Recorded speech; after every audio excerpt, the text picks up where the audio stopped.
People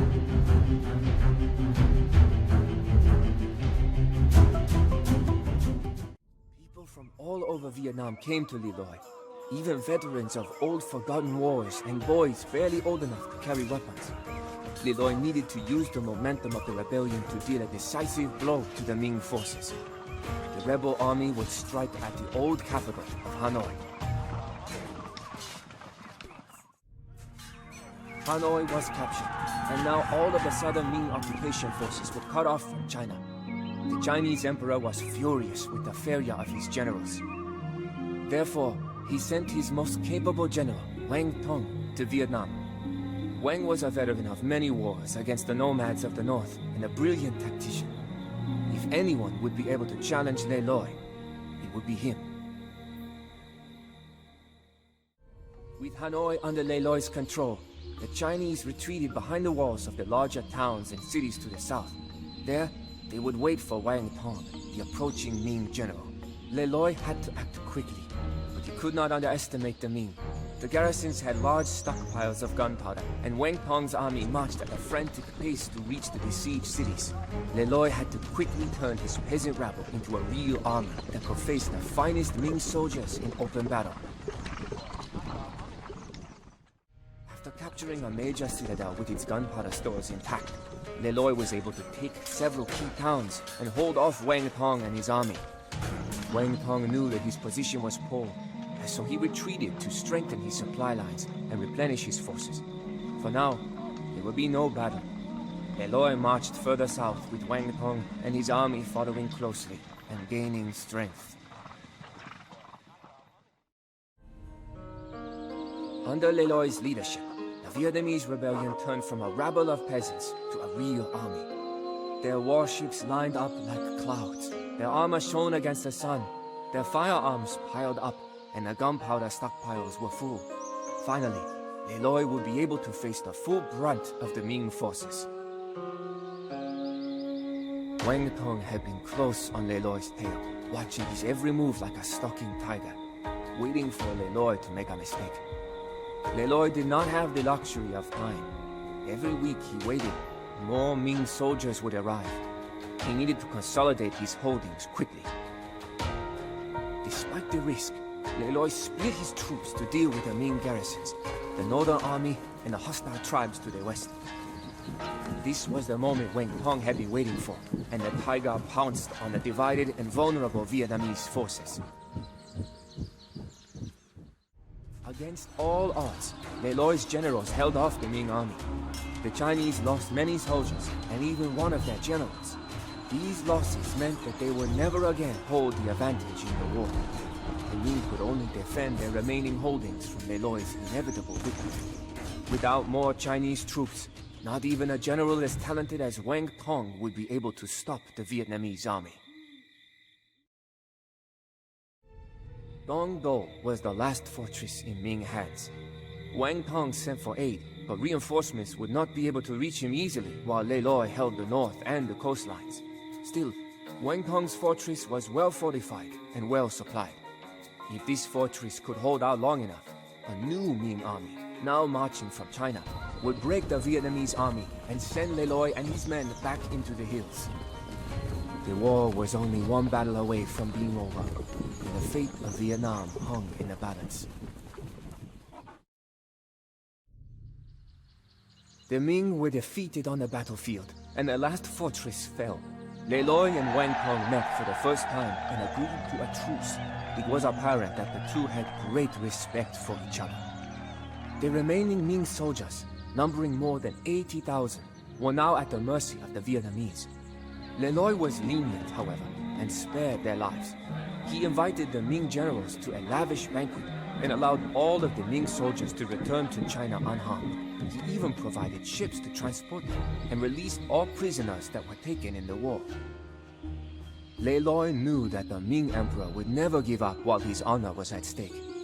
To make sure the emperor would not lose face and to secure the future of Vietnam, he sent lavish gifts to the emperor and offered Dai Viet as an independent tributary state of the Ming.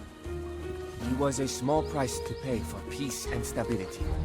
Le Loi became emperor, and his dynasty would reign over an independent Vietnam for centuries. Le Loi would forever be known as the hero of the people of Vietnam. Forward march! We do not stop until the sun falls beneath the tree line. I am Sangrama, honored general of the Khmer Empire, tasked with quelling a rebellion.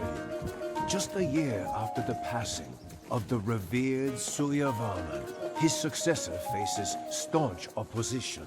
This chaos threatens to dismantle the empire that took nearly 5 decades to build. Inspiring an army of largely levy soldiery is difficult. Most are simple farmers and craftsmen, strangers to the ways of war and the grim chaos of battle. They should understand the cause for which they fight. As we trudged through the mud, I summoned the captains to the front of the line. I told them of the events that occurred before many of them were born. They would use this knowledge to inspire their men to fight. Suryavarman was once little more than a magnet, with a minor claim to the throne held by another. Udyaditya Varman I had established his seat in Angkor, claiming the entire empire as his dominion. Gathering his army, Suryavarman marched on Angkor from the west, establishing a camp not far from the city. The captains listened eagerly as I gave my account of the usurpation. Despite a numerical disadvantage, Suryavarman's tactical acumen proved critical to the success of such a risky offensive. Droves of Udyaditya Varman's troops fell to Suryavarman's disciplined infantry and elephants.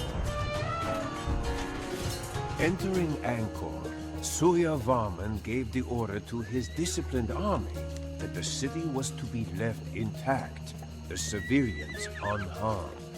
He would not begin his rule by committing acts of savage tyranny upon his own people. Ascent to power does not come easily. Once the head of one beast is removed, 3 spring to take its place. Thus it was with Suryavarman's enemies. Rebel factions sprung up to the north, east, and south of Angkor. Legions of disgruntled soldiers marched on the city, threatening to topple Suryavarman just as quickly as he had ascended to power. The most dangerous rebel faction was led by Jayavirvarman, a warlord from Malaysia with a distant claim to the throne. Advancing from the south at a rapid pace, he acquired much support from the local populace. Suryavarman had to act quickly. The rebel forces, were they to unite, would present quite a challenge to an army that had only recently emerged victorious from a grueling campaign. There was precious little time to spare. Humans are interesting creatures. At times, they display incredible brilliance, and yet at others, they behave like obstinate fools. One can only wonder at the folly that caused the rebel factions to not coordinate their forces. A bundle of sticks is difficult to break, but individual twigs snap with ease. Suryavarman's victory assured that his soldiers would not forget this lesson. As the empire boomed, its neighbors became wary. They knew that the growing tiger will gorge itself on the prey that it deems most vulnerable. Some dreaded the looming war and prayed that their fears were unjustified. Others prepared for it. The kingdom of Tambralinga, a vassal of the great Srivijayan thalassocracy, felt particularly threatened by Suryavarman's ambition. The empire was surrounded by hostile neighbors, and conflict was imminent. It seemed that the only thing left to question was who would strike first. Suryavarman was wise enough to know that passivity would only lead to disaster. The various Burmese kingdoms to the west of the empire were hostile, but a potential ally lay beyond. The Cholas, a powerful dynasty based in the south of the Indian subcontinent, also desired to bring about the downfall of the Srivijaya. Dispatching an envoy laden with gifts could be enough to convince Rajendra Chola that an alliance with Suryavarman would be to his liking. Despite the hardships of the journey through hostile territory, the diplomatic convoy arrived in Chola lands largely intact. Rajendra Chola was pleased with the gifts that the envoy lavished upon him. Particularly impressive was the Grand Chariot, a work fashioned by the finest craftsmen in Angkor. Generous offerings and well-chosen words go a long way with a magnanimous ruler. A bargain was struck, and the envoy returned to Angkor bearing news of the alliance.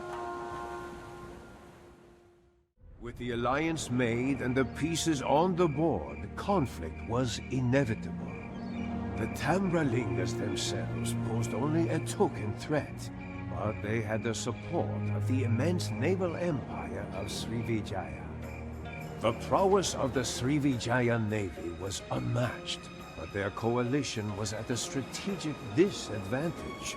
The Khmer forces threatened the enemy by land from the north, and by sea from the east, while the Cholas struck out from the west. The enemy found themselves surrounded on all sides. Suryavarman sent word to the Chola force to establish a foothold on the Malay Peninsula. Taking the initiative, he ordered the outfitting of a massive navy to challenge the Srivijayans and Tambralingas for maritime supremacy. Everything hinged on the success of the Chola force that had landed on the mainland. If they could present a formidable enough threat and occupy the enemy land forces, Suryavarman would be able to wrest control of the water and launch a devastating amphibious invasion. If the Cholas were driven from their foothold, the Khmer would be forced to face down their opponents alone. A prospect that Suryavarman preferred not to contemplate. Storms raged as wooden vessels rammed into one another. A deafening sound prefaced by the whistling of projectiles through the air. Thousands of men sank below the angry waves, never to rise again. The Chola land force fought bravely, holding to the last. Just as it seemed that they were to be defeated by the Tambralinga Srivijaya force, salvation arrived in the form of swarms of Khmer. Victory has a glorious taste. Over the course of a single conflict, the influence and power of the Empire were raised to unprecedented levels. With the maritime rivals of the Empire crushed, Suryavarman set his sights on the mainland. As the war with the Tambralinga Srivijaya alliance had progressed, it had not escaped his attention that rivals closer to home had been plotting and wishing for his ruin.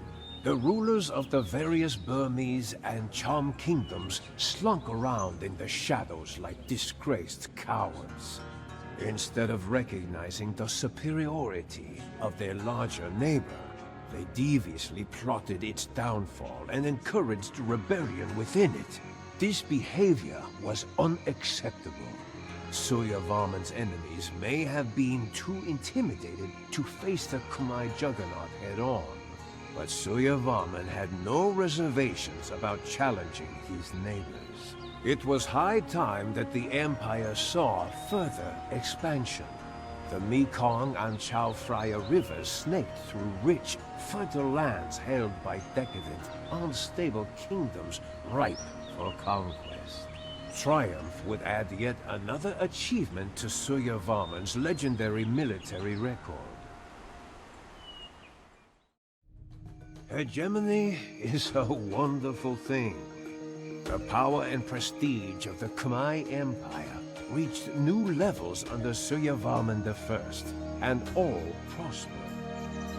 Despite being known as a great conqueror, Suryavarman was not simply a militaristic aggressor. His reign was marked by vast improvements in the general infrastructure of the empire, and an emphasis on religious toleration. He erected numerous palaces and temple complexes, and ruled benevolently. His legacy lives through these structures, the pride of our citizens, and the strength of the Khmer Empire. This legacy is a cause worth defending. It is this notion of greatness that you must invoke to electrify the minds of the common soldiery. What drives a king to expand his rule to the very edge of the unknown? Why are his people willing to sacrifice their livelihoods and even their lives for a ruler who sits on an ivory throne? The legends of our ancestors and the greatness they achieved drives us forward. All in Asia have heard of the great Srivijaya Empire, a grand power of the past that ruled all of the Indonesian islands. We dream to one day surpass these legends. In our culture, we hold the cancel, a tiny mouse deer, the highest among the animals. Foreigners laugh mockingly at our reverence for such a benign creature, but they know nothing of the cancel's heart. Despite its unimpressive appearance, the cancel can overcome any obstacle and defeat much larger adversaries through sheer cunning. Its bravery is like that of no other animal. Our people are like the cancel. Our enemies underestimate and mock us, but we will show them our true spirit. For that reason, the story of our empire's founder, Arya Wiraraja, is revered among our people. When faced with a Mongol invasion, he built an empire from a tiny village. I heard the story of Arya Wiraraja many times when I was a child.